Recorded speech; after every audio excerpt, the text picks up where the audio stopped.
surprise ya sebetulnya pergerakan indeks harga saham gabungan hari ini.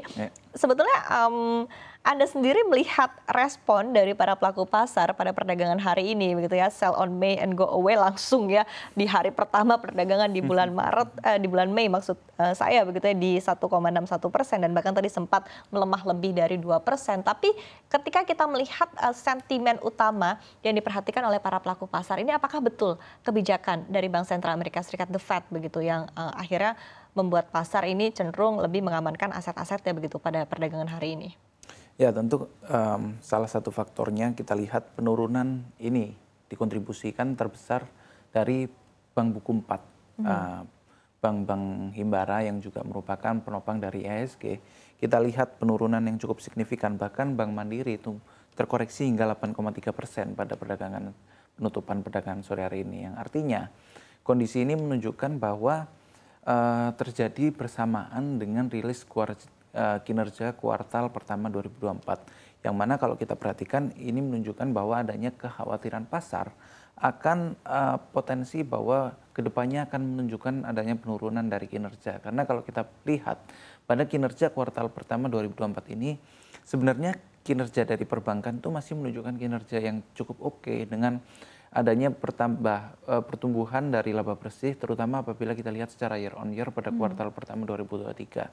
Sehingga sentimen inilah yang dilihat pasar mungkin atau dilihat para investor pada kuartal pertama 2024 ini, mereka expect untuk laba bersihnya menunjukkan adanya nilai yang lebih tinggi. Padahal kalau kita lihat level saat ini masih level yang cukup baik untuk perbankan dan juga secara valuasi memang sempat kemarin itu sudah memuncak, namun penurunan terjadi dalam sehari hingga mencapai 8%. Saya rasa ini merupakan relatif disebabkan oleh adanya kepanikan pasar seperti itu. Oke, tapi exact kepanikannya itu karena apa begitu Mas Reza? Karena kalau kita lihat kan secara fundamental tadi seperti yang Anda sampaikan begitu ya, bahwa sebetulnya perbankan kita utamanya Big Caps juga secara fundamental masih sangat baik begitu.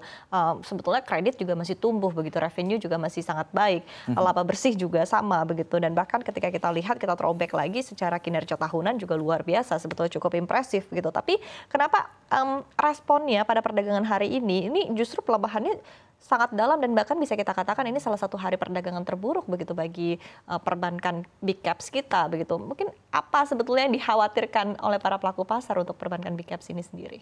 Ya, kalau kita perhatikan memang dari pergerakan dalam negeri domestik ini menunjukkan adanya koreksi. Kemudian kita perlu perhatikan juga sentimen dari global bahwa kebijakan The Fed yang masih berpotensi untuk hawkish, masih kita belum tahu arah kapan mereka akan mulai memangkas suku bunga. Harapan yang juga terlalu tinggi bahwa akan dilakukan pemangkasan pada awal semester kedua tahun 2024 ini.